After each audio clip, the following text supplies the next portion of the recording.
Welcome to Spotlight Sessions, where we shine What's a light your on story? incredible. What does accessibility mean to you? What's your mission?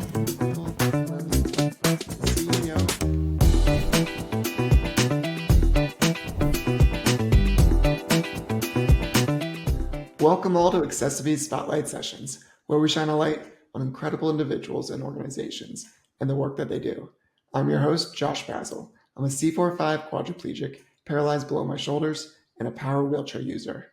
I'm the Community Relations Manager here at accessiBe and a passionate disability rights advocate and trial attorney focused on breaking down barriers to access and inclusion for people with disabilities. Today on accessiBe's Spotlight Sessions, we're joined by Michael Linnington, the CEO of Wounded Warrior Project. Welcome, Michael. Josh, thanks for having me on. What an honor for me. Thank you. It's so great to have you on, and just so excited to dive into everything that you're doing, everything that Wounded Warrior Project's doing, and this is just really special. So let's do that. Tell us a little bit more about yourself and kind of your role and what you love doing as the CEO of Wounded Warrior Project. So I have the great honor of being the CEO of Wounded Warrior Project, an organization that's been in business for 20 years. I mean, we're in the 20th anniversary. Started in 2003 when a group of, citizen patriots wanted to help those returning from the battlefields in Iraq and Afghanistan with comfort items bedside at Walter Reed. And they started delivering backpacks with things like socks and shirts and T-shirts and, shorts and the old, the former calling cards and Walkman radios and just things to help them get back to living life on its own. And now we've grown 20 years later into an organization of almost 1,000 full-time employees and thousands of volunteers across the country that help our nation's service members, wounded, ill, and injured, that have served our country over the last 20 years. That's amazing. I had no idea that you guys employ almost 1,000 people. That is absolutely incredible. We're in 25 locations, Josh. Our headquarters is right here in Jacksonville, Florida. But if you think about everywhere there's a big military installation or a VA polytrauma center, that's where Wounded Warrior Project has a physical presence or a brick and mortar office. So we're about 900, we're approaching 950 teammates, thousands of volunteers, of course, that volunteer to help us provide programs and services to more than 240,000 wounded warriors. And we define wounded warriors as anybody since 9/11 that has been wounded, injured, or sick due to their service in service to our country, both in combat and in training. And as you can imagine, in the early days of war in 2003, it was mostly physical injuries, blast injuries, burns, gunshot wounds. Today, we're serving as many veterans with invisible wounds of war, traumatic brain injury, post-traumatic stress disorder, cancers, illnesses, as in the early days we were serving those that were physically injured. The list goes on of the beautiful work that you do. And I'm curious, what are some of the different ways that your team is kind of honoring and empowering wounded warriors across the country? And that's our mission. Very clearly, you said it very eloquently, is to honor and empower wounded warriors, and we honor their service and we empower them, as you've done throughout your career since 2004. Josh, is helping those that become, are sick or injured or catastrophically wounded, living life on their own terms, regaining their independence. I mean, we do all that in a variety of ways. It starts with us with connecting veterans after they've taken off the uniform and after they've been treated by the Department of Defense. We get them reconnected in communities with fellow veterans, with communities that want to make a difference, with government, non-government, volunteer organizations, faith-based organizations that help the healing process. And then we serve them in a variety of ways. It may be physical events through our physical health and wellness programs, our adaptive sports programs, our soldier ride coaching program to help people learn how to live full lives within the limits of their physical abilities. And then we provide benefits, jobs, a variety of mental health programs for those that have suffered trauma in combat and need help after they've taken off the uniform. taking care of all of that. And honestly, at the end of the day, what keeps me up at night is we're growing today. 70 a day are signing up for Wounded Warrior Project, and we just have to keep providing for our nation's veterans. Less than 1% of our country serve in uniform today. The other 99% of us need to take care of them as they continue to heal. Well, it's the impact and reach. I'm in awe of what you're doing. It's like, and I know so often when disability or life or some type of event happens that changes your everyday, your reality.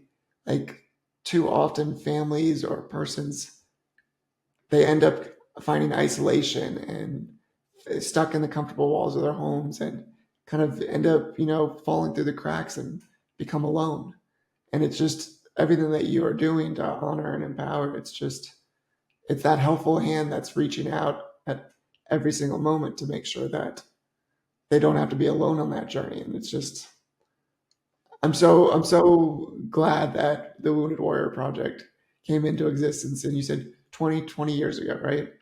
So that's 20 years ago. And so the point you make about isolation is really important, especially for your readers. You know, life presents all of us different challenges.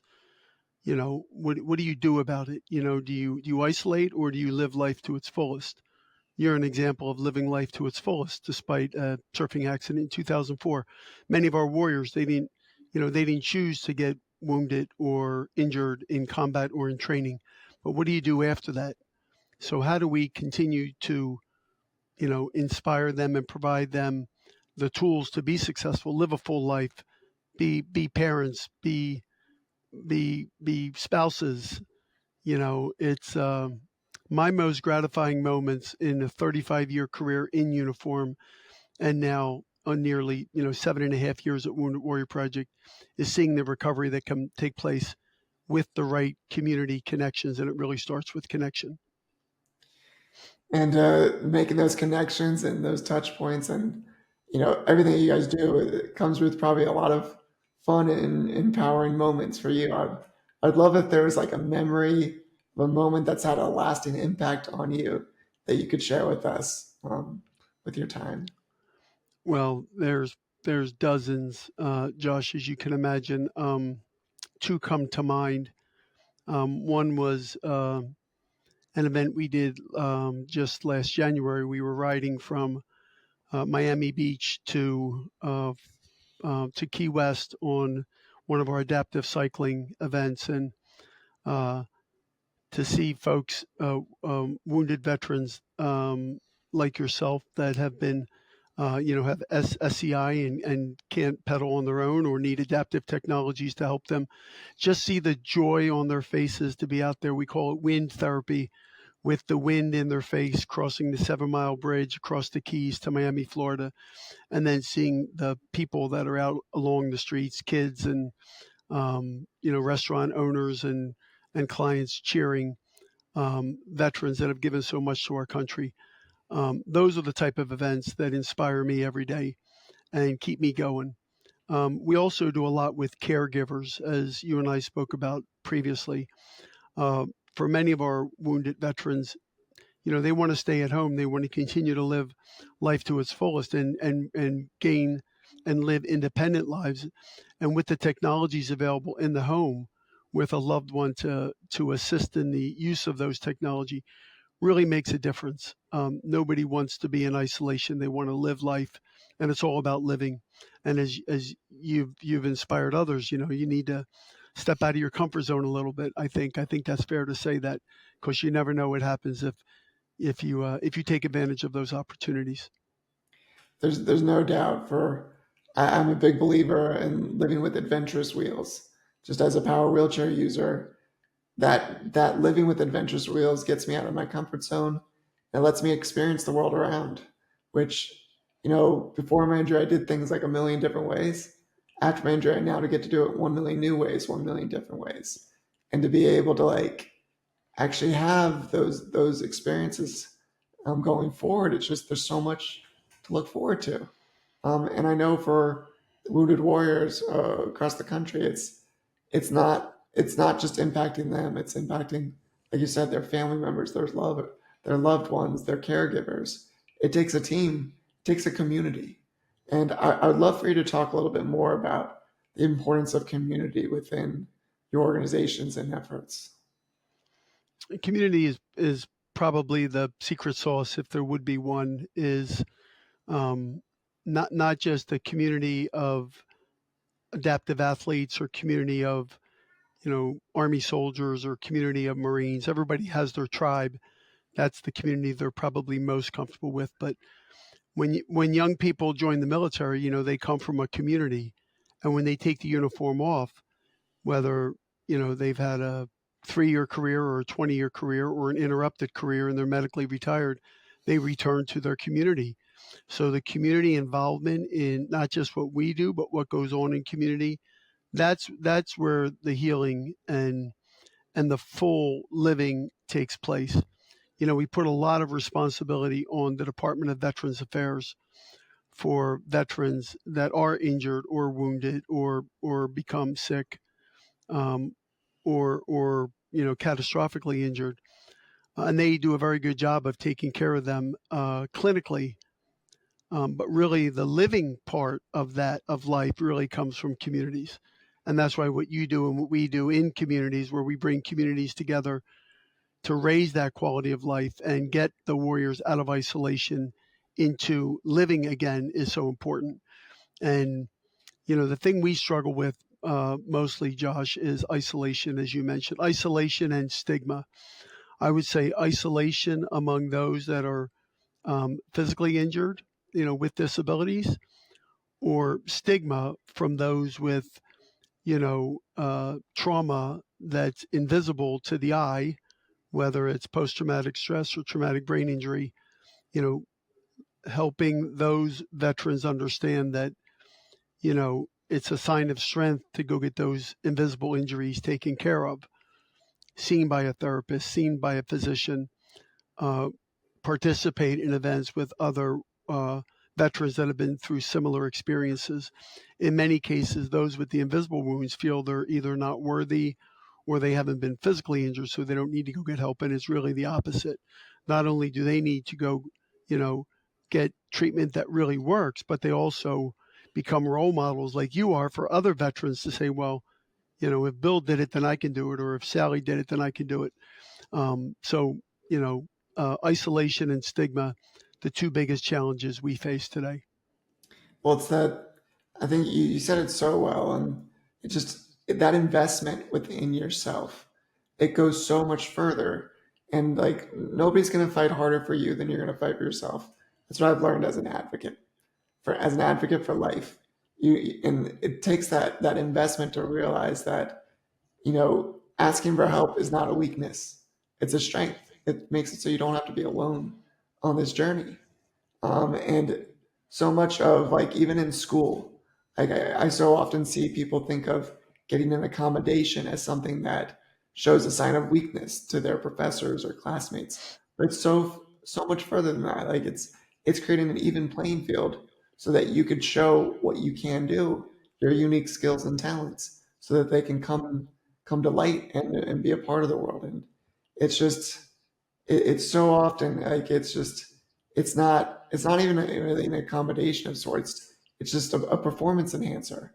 And if you invest in yourself, you're going to be able to perform at the highest of your abilities, and that's a good thing. But the invisible ones, it's so easy when I wheel down the street for somebody to see my unique abilities. But for somebody that has invisible, it's definitely it's harder to process. But at the same time, you are you, and you are getting that help that you need. It's gonna make you that much stronger. And but I love what Wounded Warrior Project does to make sure that people don't fall through the cracks, and and fall into isolation, and that's just huge. And I do want to ask a little bit about kind of with Wounded Warriors and the role of kind of like how technology plays such a vital role in people's lives today. Kind of what do you believe technology plays in the sense of access and inclusion for wounded warriors across the country? Yeah, and I will tell you, Josh, it's a great question, and it's really why I got involved in the first place. I took my uniform off in 2016 after 35 years in the Army as a soldier.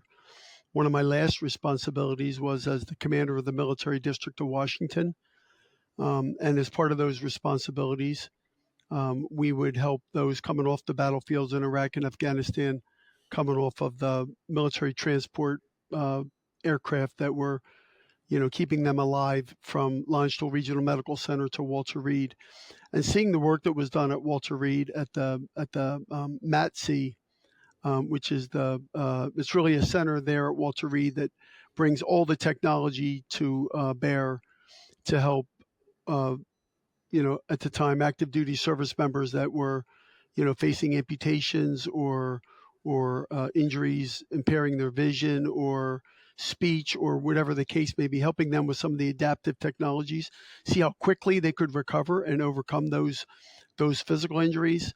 And then Wounded Warrior Project's presence in the hospitals as well, both at Longeville and at Walter Reed, really gave me some insight as to what was going on at Walter Reed and at Wounded Warrior Project, and helped me join the organization just a year later in 2016. Actually, I took the uniform off in 2015. But today, many hundreds, probably thousands of those we serve rely on some of the technologies that are out there and help them mobility assets, the ability to navigate the web, the ability to read if you're low vision or sight impaired, the ability to speak if you can't speak. The things I just saw you did this week, driving a race car with technologies.